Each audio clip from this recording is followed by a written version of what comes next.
tire pressure. How low do you go, and how do you get lower?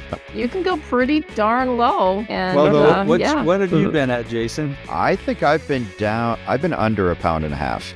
Why do we want to be low? Well, the idea is softer conditions, your tire will flatten out and increase your surface area, which effectively decreases the amount of pressure you're putting on the snow. It's like snowshoes. So you're staying on top of the snow. Yeah, with the lower pressure. It'll help you stay on top of the snow without rutting the trail also, and it gives it a flatter profile. Lube your chain and pump up those tires. It's time for Aging on Dirt, where we defy expectations one pedal stroke at a time. We age, but we don't have to get old, and we all want to experience the joy of mountain biking as long as possible. Are you starting to ride at an unreasonable age, getting back into it after a long layoff, or just wanting to extend how long you'll be riding? Then you're in the right place. And now, your host, Joel Zeeve.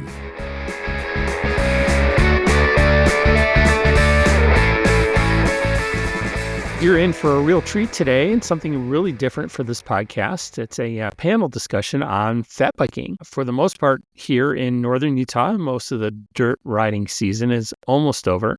Although many of us use the winter months to take a break from riding, focus on other more traditional winter sports like skiing, and even spend more time in the gym, there are many of us who keep on riding, and we do that on fat bikes.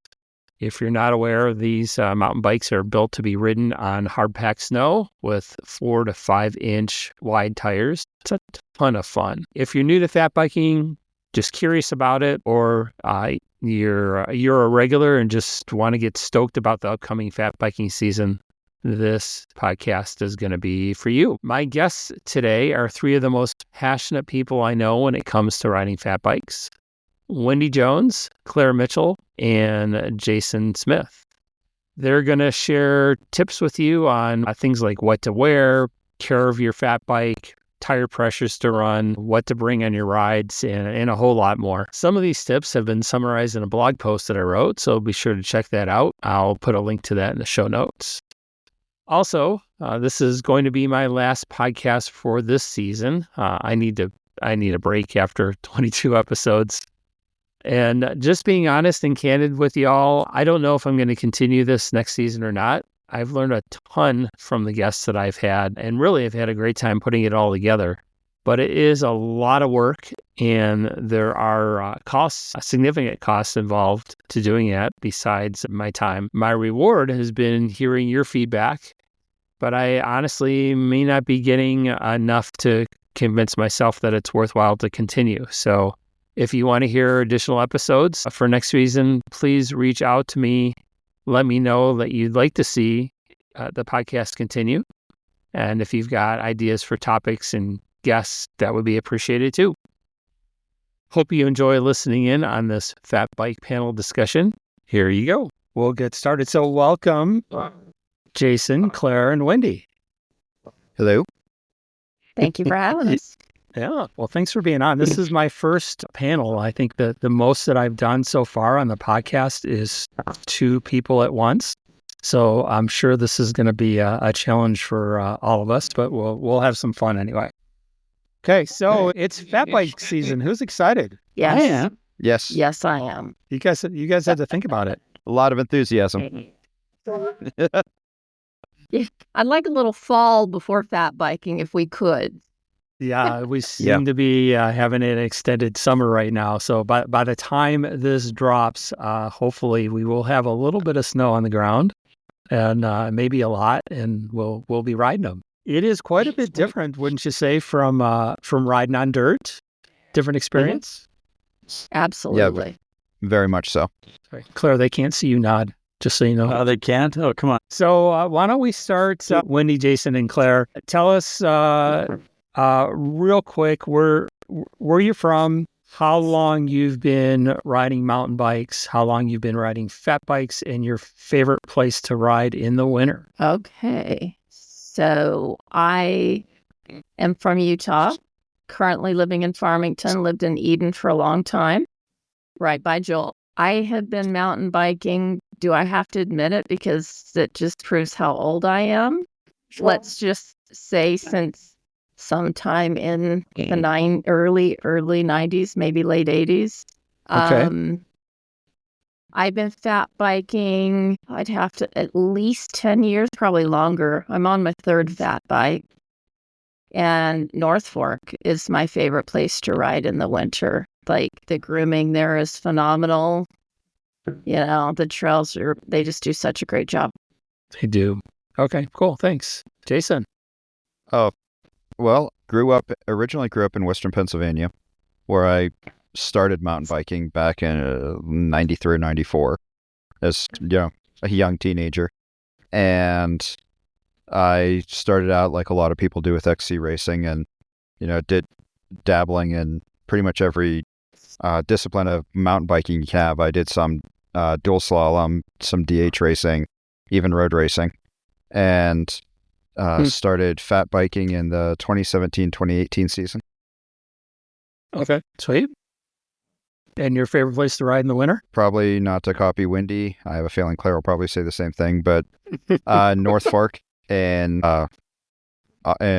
just outside of Ogden, which I should mention I live in South Ogden now, so it's not too far off.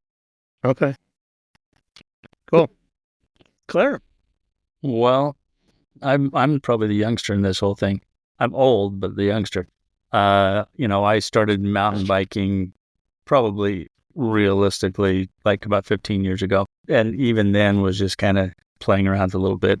Kind of became in earnest and writing a lot more probably in like the last 10, 11 years kind of a deal. As far as the fat biking goes, I was trying to figure that out. I don't know exactly what that would be, but I would guess that my real fat biking experience probably started about 7 years ago. As you talk about some of these things and like the best places to ride and stuff like that in those days, and obviously Wendy can probably attest to this more, but when that happened, really there was not a lot of so-called groomed trails around to ride. In fact, about the only place that I could ever find to ride that was semi-groomed was that, and they may still do, I don't know, but they used to groom the golf course at Mount Ogden, and they would allow you to ride fat bikes on it. Now, they didn't like it. The skiers would get really kind of testy about it. And so I found, hey, if I go at nighttime, I could kind of, avoid them. But then they would be yelling at me because my lights were bright and they were blinding their dogs or whatever kind of a deal that, they were out here doing those things. And so there wasn't a lot of places to do that with.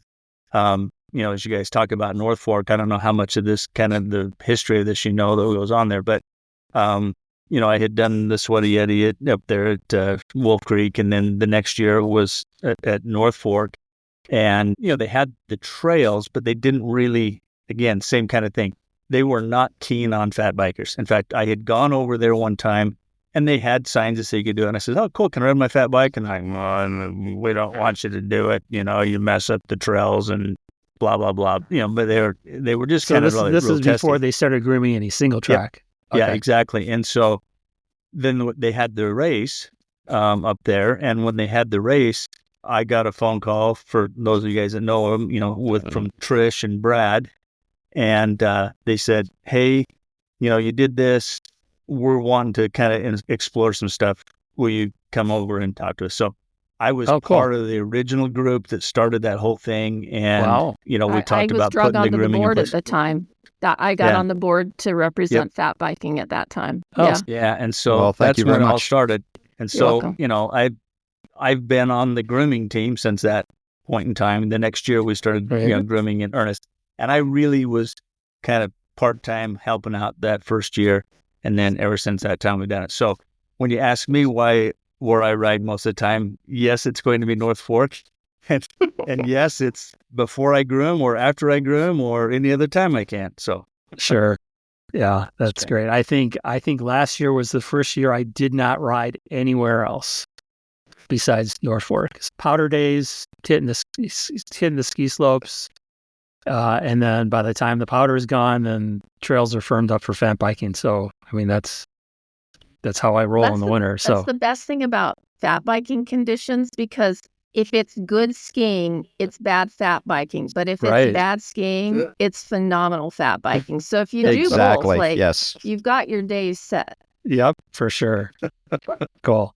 So let's just talk about just the pure joy of it, and why do you guys like it? And I guess when you answer, think about the people that you know that do not and refuse to fat bike. I mean, they're when they put their trail bike away in the fall, they are done until spring unless they make a trip down south. So when you think about the the joy that it brings you and why you love it, think about those people and kind of contrast that, I guess. Well, it's one that I've told my riding friends who, all of us now, myself being a recovered XC racer, tend to focus a lot more on gravity riding, like more kind of enduro riding.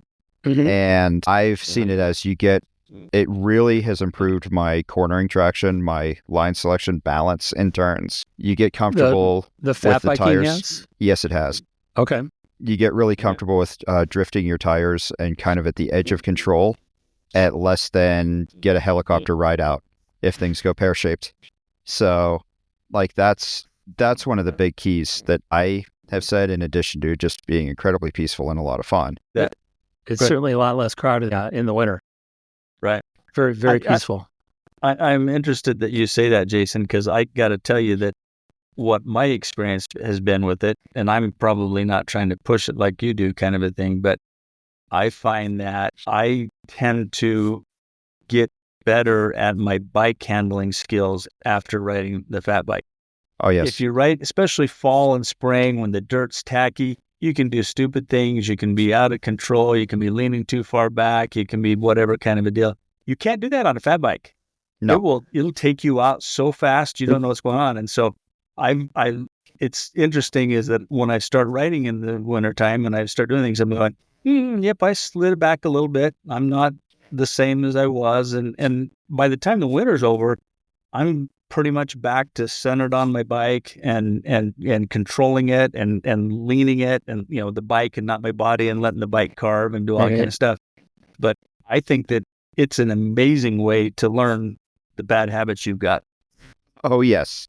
Well, and I don't know if it's my bike because it's older, because I think I've got a 2019, but the geometry is so different. I've got a much narrower range, it seems to be centered on the bike. It's less forgiving.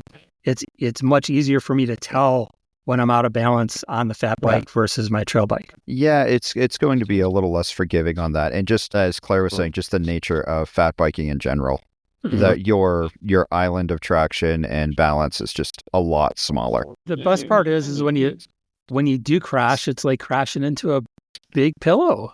Oh, yes. It definitely doesn't hurt is nice. nearly as much as the dirt. It hurts a lot less, that is for sure. You can say that all you want, but I've had some nice encounters with trees when I'm flying down Cutler's Twist at Mach 1 and the bike goes out from underneath me. Yeah, so, well, trees are soft or hard in the winter and in the summer. Yeah. You got me there. I was just joking about when the switchbacks in Icebox Canyon, that first one, and when you tuck the front end and having to literally climb up the trail 15 feet in chest deep snow because of where you landed relative to where your bike is. Nice. You know exactly where I'm talking about. How about you, Wendy? What's your what brings you so much joy with the fat biking? The one thing I love about it is it just extends your biking season to year round. I mean, we go south quite a bit too, but to be able to ride year round and just sort of keep up the skill, I feel like I have less to get back to in the spring because I was riding all winter. I mean, it's a little different riding, but you're still riding. And I'm not on my trainer in the living room. Yeah, that would be the worst. Yeah. Yeah, keep the cardio going, because you certainly don't get any, at least I don't get any doing the skiing that I'm doing. Keep that cardio going, keep the heart in shape, and it's a lot easier and faster in the spring to get back up to speed. Yeah. And you hear people say, "Oh, it's so cold. Why would you want to do that?" And legit, it's not that cold. First 5 minutes. I mean, you make it through the first 5 minutes. What is it? Be bold, start cold. Mm-hmm. Yeah.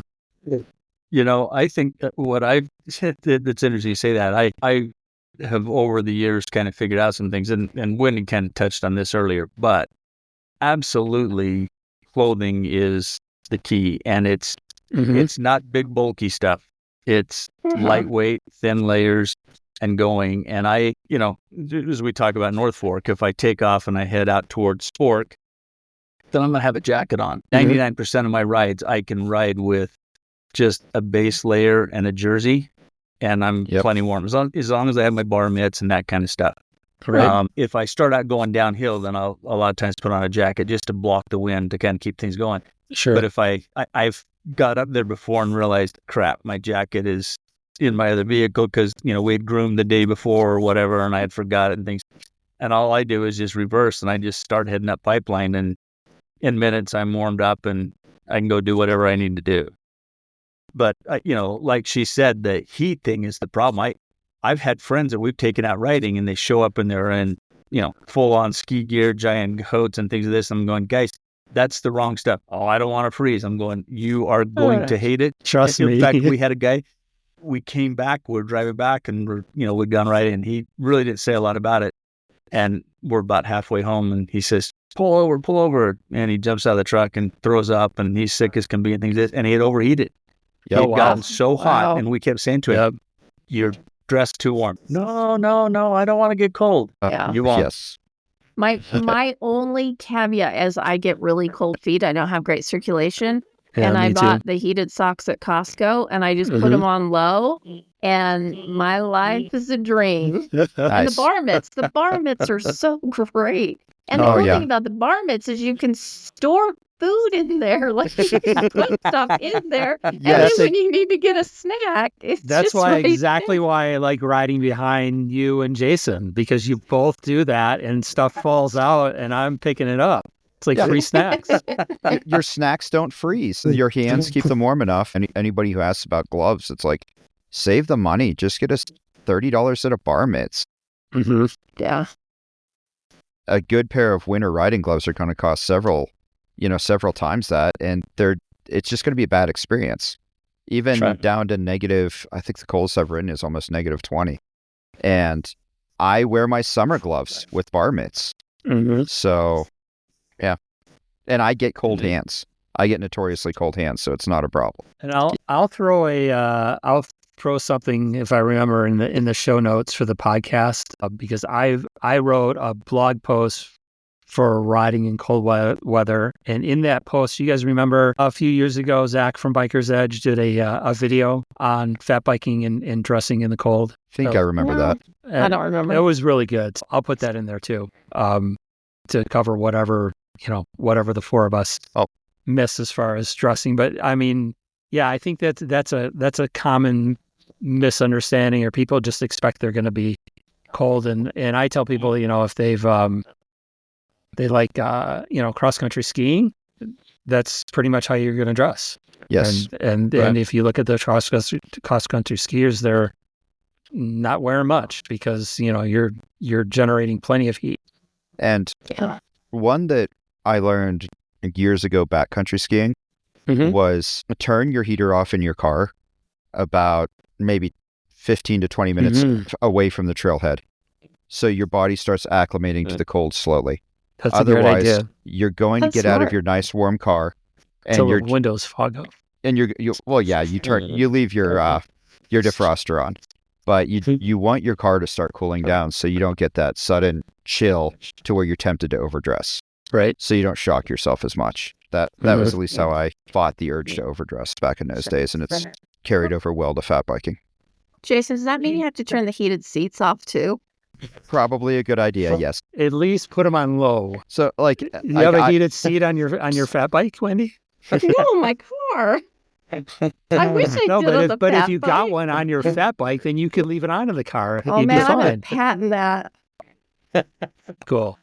Let's move on to, well, you guys have introduced people to the sport numerous times, right?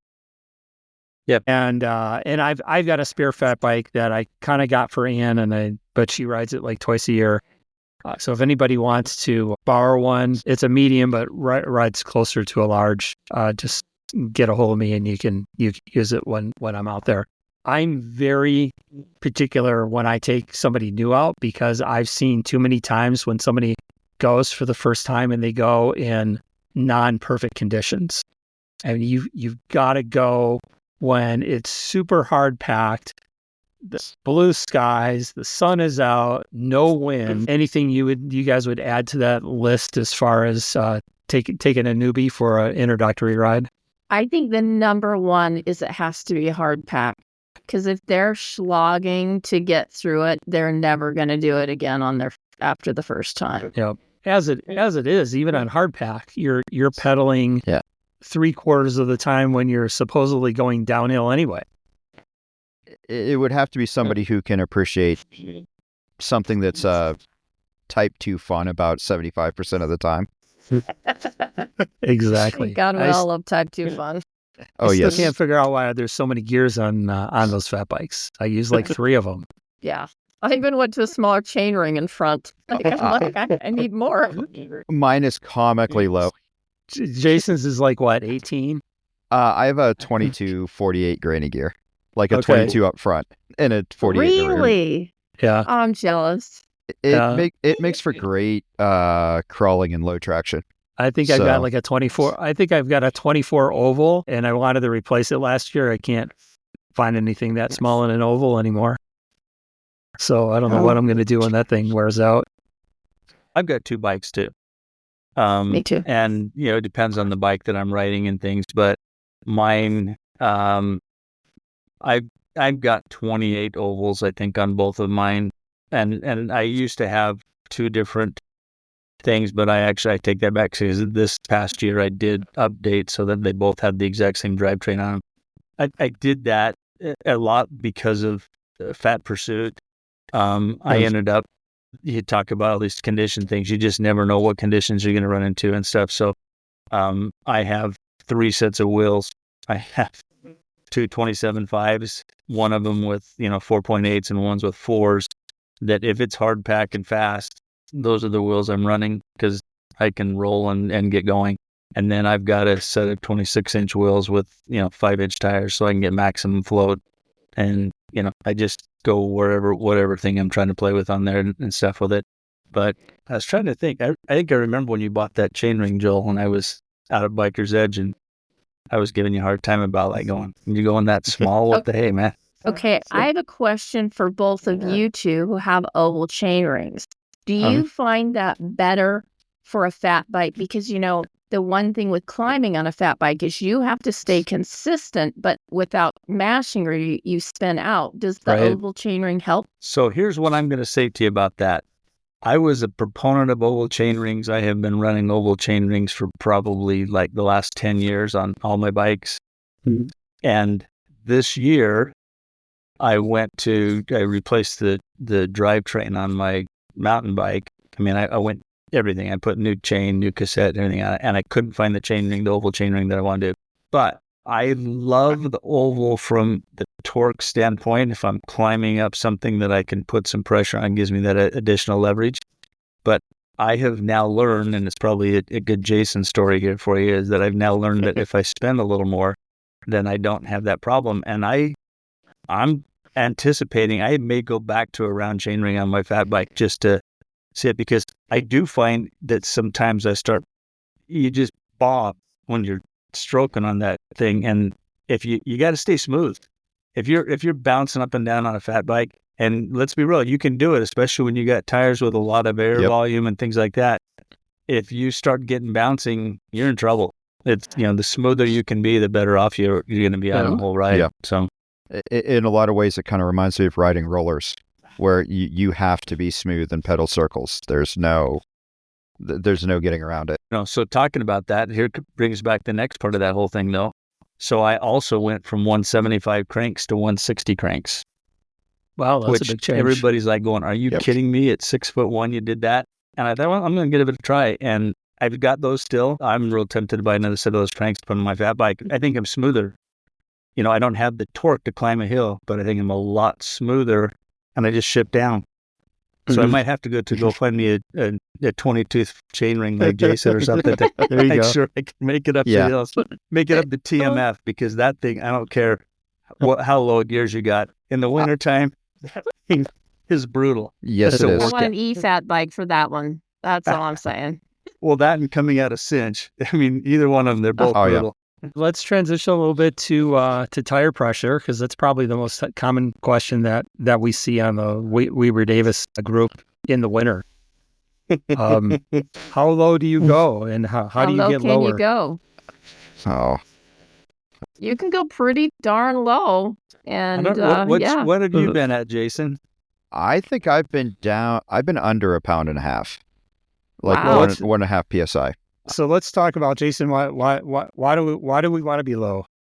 Well, the idea is as you in softer conditions, your tire will flatten out and increase your surface area, which effectively decreases the amount of pressure you're putting on the snow.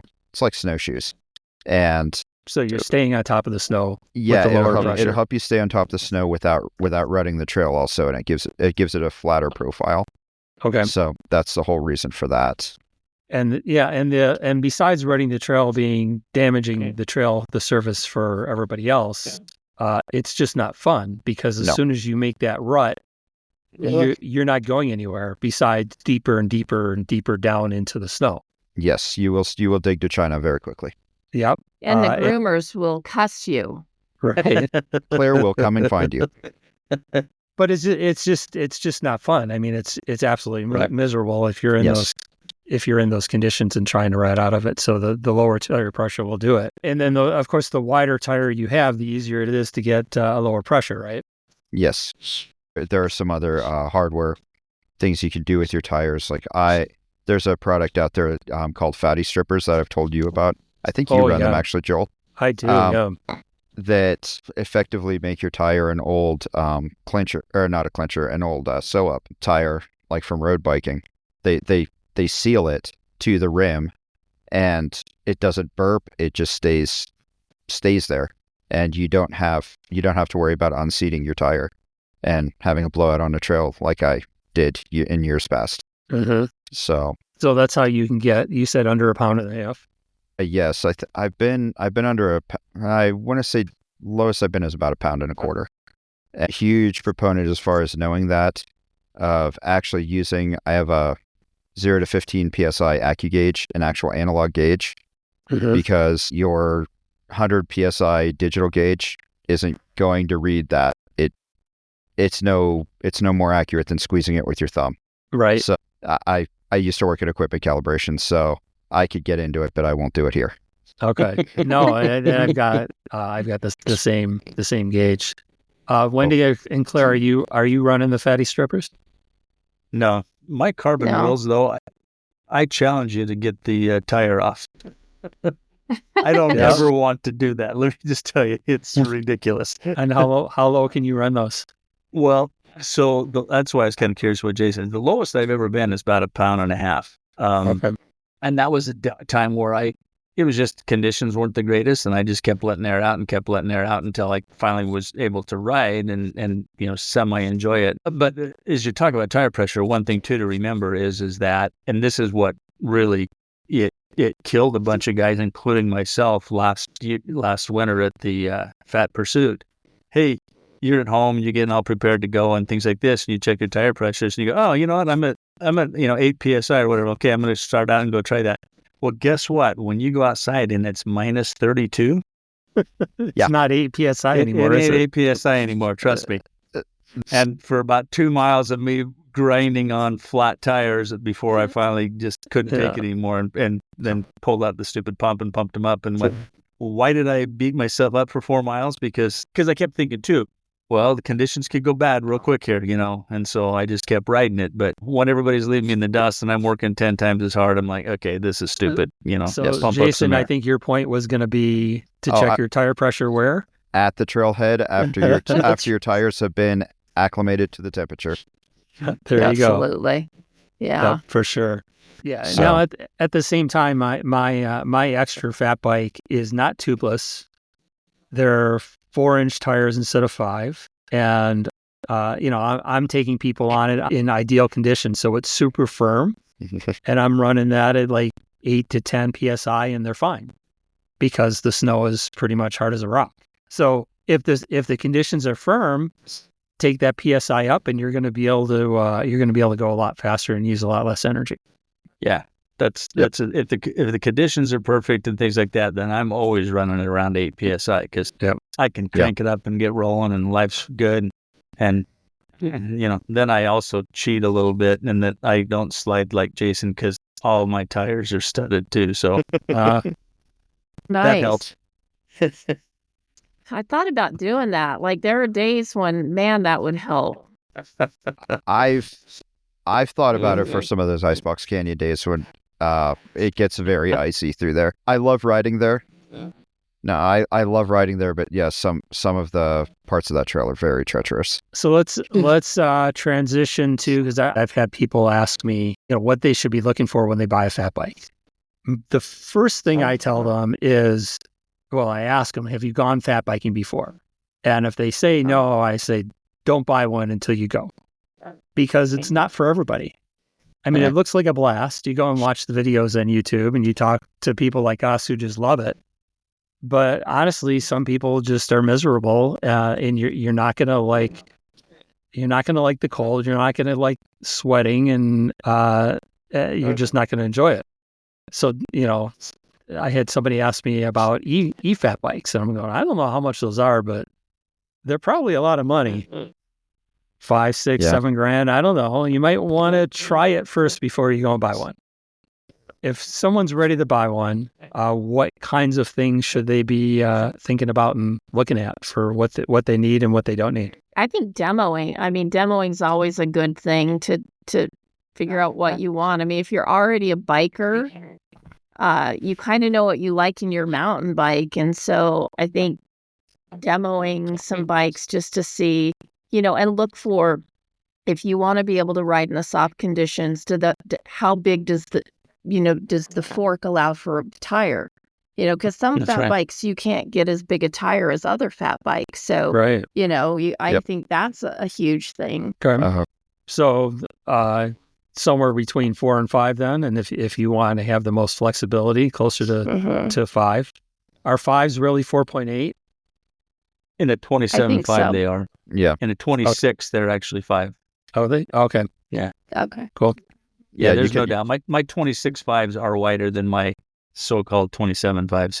Okay. You can you can always go skinnier, where your frame will allow a maximum. Good point. So, okay. So wide tires, tubeless setup. I'm assuming we've been focused on that. I would say yes. I know when I converted to tubeless, because fat bike tubes, they weigh about 1.5 pounds each. That's a ton of rotating mass to take off of your wheels. What about dropper posts? A must. I love a drop. Yeah. Yeah. And a must because you want the posts out of the way when you're descending, like on a trail bike, or a must for another reason? A must for when you step off the side. Reason. And yes, as your foot goes down in the snow 2 feet. Yeah. Yes. You need it down so you can get back on your bike. Yes. Yeah. And that's something I think that is probably something that's pretty important if somebody is looking at a bike that they may not think about. On your trail bike, you step off of it, okay, I'm here, kind of a deal. The more drop on that down tube that you can get, I think the better off. But at least you could get it down some way, get it out of the way. But I think a dropper's important. Yes. And I would be a big proponent too in using a more of a spring actuated dropper as opposed to a pneumatic dropper, an air spring one, just for the reliability, and that thing is going to be subjected to the worst conditions a dropper post can be subjected to. The cold, the fluctuating temperatures between your garage and the cold, the moisture, salt, everything. It's just going to be more. It's going to stand up to it a lot better than a lot of your other air spring ones. Jason, you don't have a dedicated room for your bikes to hang in to stay climate conditions year round? I have a heated garage. Of course you do.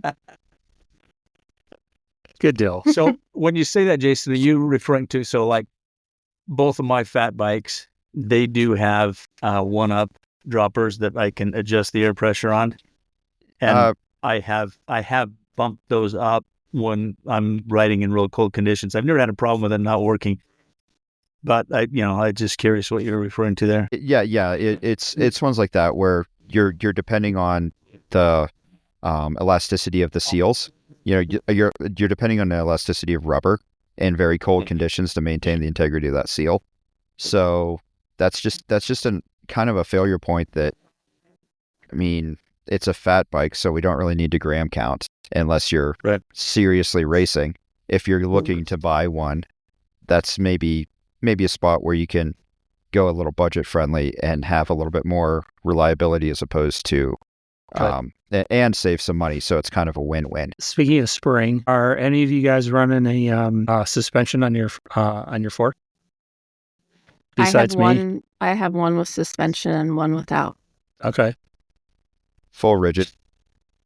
Do you find that there's any advantage to the one with suspension, Wendy, other than like maybe someday when the moose has gone across the trail? Definitely for the exactly. moose. As I get bucked off, yeah, for sure.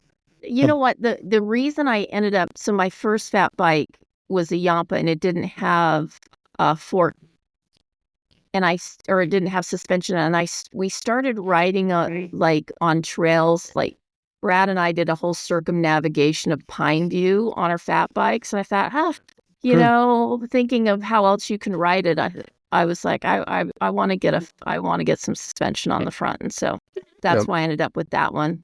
And then I just picked up another fat bike last year, and that one's fully rigid. For me, it's a ton more comfortable on the post holes and also early and late season when it's not necessarily as smooth. And I go slow enough, and my bike's heavy enough that the extra weight for it really doesn't bother me. So we touched on a lot. Holy cow! How would you prepare? What would you guys bring on a ride in the winter different than what you do on a summer ride? As far as fuel or water or what your, spares, anything. I don't know. How do you approach your winter rides differently?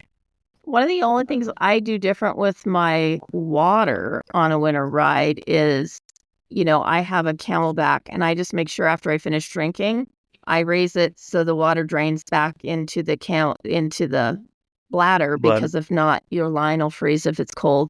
You can buy insulated covers. I'm just too lazy to do that. You could put vodka in there too, I've heard. I'll try that next time. Yes. I'll see how that goes. It may or may not work. I've never tried it. Maybe a gin and tonic. Gin will work as well. I actually use a full triangle frame bag that takes the whole front triangle of my frame. Okay. And with that, even though I run tubeless, I usually take a spare tire, a beanie, warmer gloves. Let's see. What else do I pack in there? Space blanket in case I need to make an emergency vest. That's a good one. I just try to keep in mind it maybe from the years of backcountry skiing where like a minor injury or a minor mechanical could turn into an ordeal. So I try to kind of plan for that, understanding that if you're dressed properly, that if you're not actively working, you're going to get very cold very quickly. Mm-hmm. So try to plan around that as well. Okay. You guys bring lights with you just in case you get stuck after dark with the days being shorter? I'm riding. I usually have an emergency light in my pack as well. Okay. In my frame bag. Jason's the Boy Scout. Yeah, no kidding. Like I said, I've had a few close calls in the past. So, and we're talking a very small headlamp that uses a coin battery. It weighs next to nothing. So. And then you should, of course, always bring a friend with you, because if you come across any wild animals, you only need to be faster than your friend. Yes. Always a good point. Great. Claire, do you want to go fat biking with me? Everybody's going to take me fat biking because they know they can outrun me. So, okay. Well, and seriously, I mean, there's safety in numbers. So if there's something goes wrong, it's really easy to get behind the eight ball real quick out there if you're out there by yourself. I just remembered another important consideration for the fat bike as well. An actual pump as opposed to CO2s. because if you're out in the cold, a CO2 it won't work. There's not enough. It's too cold. The CO2 won't expand enough. What's At the minus 25? That doesn't work. Nope, it won't work. how what's the point where they stop working? Off the top of my head, I don't know, but I think it's right around 0. Okay. So You just got to put them in your pogies with your warm hands. well, you could do that, but you know how they get cold when you use them. Yeah. Right. If they're already that cold, Right. yeah, it doesn't really Okay. work. That makes sense. Yeah, and I agree with Jason on that. So when you talk about that, I don't carry all the stuff that sounds like you guys do. I do have on both of the bikes a frame strap that I carry a spare tube in. I carry a CO2 cartridge. I carry some bacon strips and stuff like that on there. And then I do have a pump that is under my water bottle cage that I can pull out and use on those kinds of things. And if I am going out and I'm going to be out for a while by myself too, sometimes I have a little electric pump, but same thing. If it gets too cold, it doesn't work either. I mean, as you talk about the clothing, I don't know what everybody else does, but I have a pretty set biting gear thing that I've got. I've got, I don't know, I've got like 4 or 5 pair of long Pearl Izumi bibs that I'll wear, and then I have some knickers that I wear over the top of that are a little that are longer, that go down over my knees, and then those have got some good pockets in them, so I can I'll usually carry some energy chews of some type or something in the pockets, and I'll also carry, because you just never know if you can run into things. I'll put a thing of hand warmers in there that I can open up if I need to. If I've had to go unbury myself from out in the middle of a snow bank that I've impaled myself in, and my pogies are all covered in snow and everything else, and my hands are freezing. Like, okay, I gotta wait to warm up here a little bit before I go on and try to turn them into complete icicles. It's amazing the places snow will settle when you fall. Yes. Yeah. Exactly. You're like, oh, I didn't know that was exposed. Yep. Everything's exposed. And to anyone who's worried about pogies, the bar mitts, like, oh, if I crash while I come out, I guarantee you your hands will come out. Like, I have crash tested that more times than we'll talk about. Yep, those pogies are not strong enough to hold your hands in. Trust me.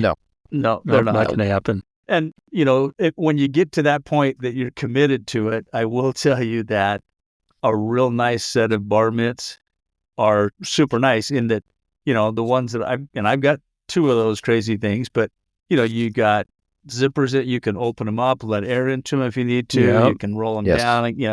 They're just so much more flexible in case there's something that's going on. And the thing I like, at least about mine, is that the way they connect, they keep it so that you've got the air around your hands, so they're not clamped down against them and letting the cold try to come through and stuff like that. Yep. So, and I wear a really, really thin, lightweight pair of wool gloves, and I'm talking like super thin, and that's what I ride in 99% of the time. Yeah, wow. And I'm totally fine with it and things like this. It's just enough to kind of keep a little bit of extra heat around them, and life's good, and so I like my bar mitts. It kind of goes back to, like we were talking about, air pressure. You'll find what works for you. I mean, right. Like I said, I just everybody's different. Yeah, it's going to be a lot of trial and error as you're getting started. That's for your first season, maybe 2 are going to be figure out your dress, figure out your pressures, what works for you. So be ready for a lot of experimentation. Yeah. And don't pick a soft day to try it. Oh, No. Exactly. Take a pass and go skiing. Let's talk about the care and feeding of your fat bike. I think one of the things that I really like about it, as I've been getting more into maintaining my bikes over the last few years, is they're so much easier to maintain than full suspension.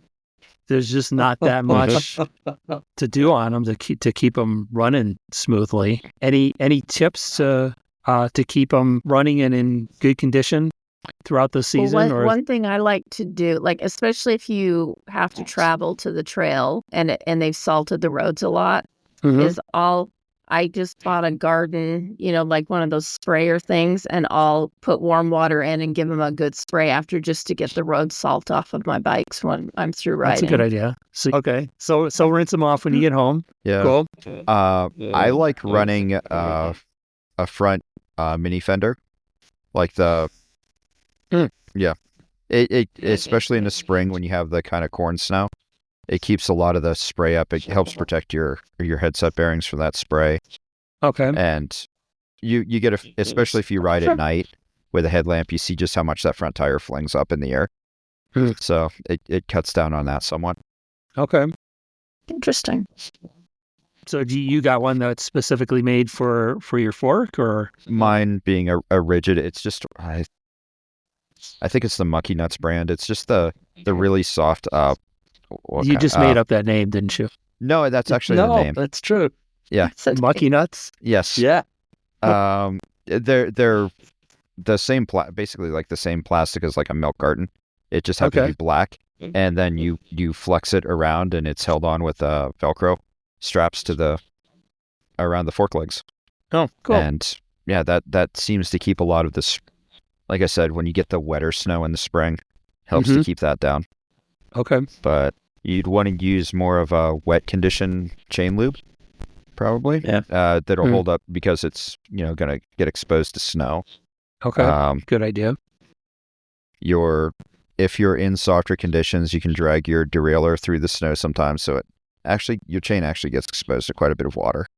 So you want to, like where normally in the summer we all run dry lubes, where in the winter I'll use a wet lube. Okay. I think the last category that I have for you guys is just tips on riding skills. I have a note about wildlife. I certainly see more in the winter. Anything as far as being out on the trail and that you see different in the winter than other times in the year?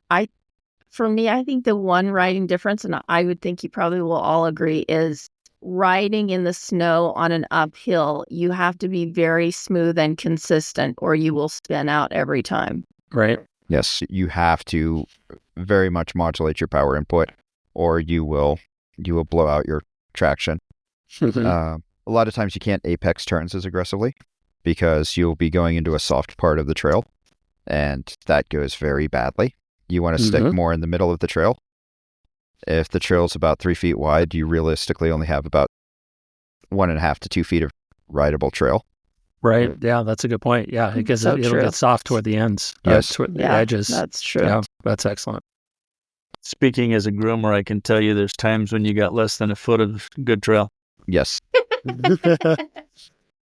Yep. I was being optimistic, Claire. The best is when you put your foot down and all of a sudden you're on your side. Yes. Okay, that wasn't packed down. How about It's amazing how it looks that way and it's not. Yeah. how about moose? What do y'all do when you see moose?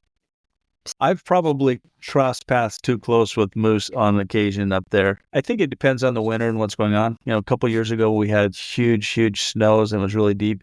We couldn't keep the trails hardly groomed because the moose were like going, "Hey, we're not walking through this 5 feet of snow, and we're you guys made this nice pathway for us, so this is where we're going to be." And our grooming efforts would take 3 times as long because we're out there with a shovel trying to fill in the holes, as they go across there and stuff. Back the next day. Yep. Yeah, they are, and it was what it was. But we were trying to keep trails up so people could ride it and enjoy it and things. I think the biggest thing is try to give them plenty of room to get wherever they need to get to or whatever they're doing. And there's going to come times. I mean, I don't know. Were you in that group, right, Joel, when we were going up Mustang Flats and ran into a couple moose and they weren't going to move? And they were basically sit and sleep, they sitting just on said, the trail. "We're staying here," and we sat there and we kind of pushed a little bit and nope. And finally it was like, okay, I guess we're going back down and going around, and that's what we ended up doing. I mean, because when they make up their minds to come after you, they're coming after you, and you're you don't want to be in their way. 2 or 3 years ago, I was up there early. We were going 365 counterclockwise and come down out of the trees there from the top part, kind of where it opens up, and there's the trail that heads up to Ben Lomond. And there was I'll let it take my bike out. At least maybe I can, save myself. I took a couple of pictures, and my friends were all like going, that are hunters and things. I go, "Dude, you're lucky that thing didn't come after you." I mean, that all the signs are, it was not happy. And I ended up sitting there for 20 minutes because I didn't know what to do. I didn't dare go up the trail because I was like 15 feet from it. Yeah. And I'm just huddled in the trees and looking back on it. I mean, I think I'm in the trees, but those were probably twigs, but whatever. And, it finally decided to go up the ski trail heading out towards the environmental center and like that. And as soon as it did that, then I was back on my bike and getting out as fast as I could. But let's be real. I don't know how many of you guys seen them and things like this, but there are cougars up there and other, coyotes and different things like that. I guess another reason to keep moving besides just to stay warm. Not be lunch. Yeah, not be lunch. Cool. Anything else you want to add? Well, there was one thing I was going to mention, and another nice thing with fat biking. I do really like night riding in the wintertime.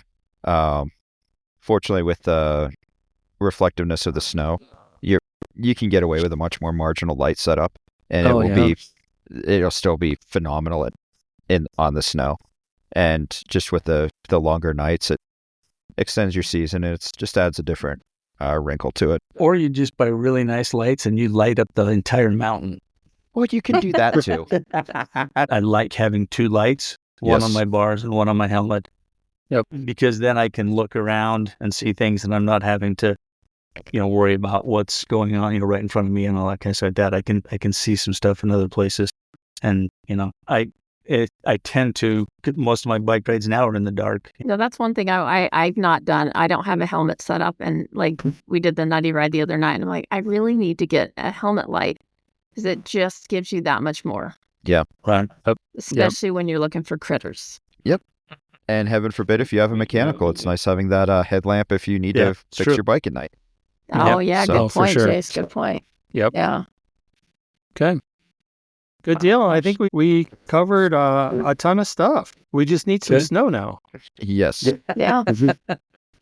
Cool. Well, I appreciate you guys taking the time to do this. I know it's been in the works for a little bit, so getting 4 people's schedule together all at the same time can be tough. But I think we covered a ton, and people are going to be excited to go through this and learn from you guys and get ready for riding all winter long.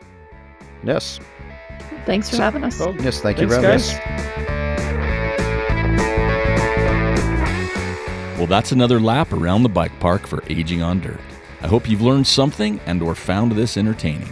Most importantly, go out and apply what you've learned so you can experience more joy on your bike.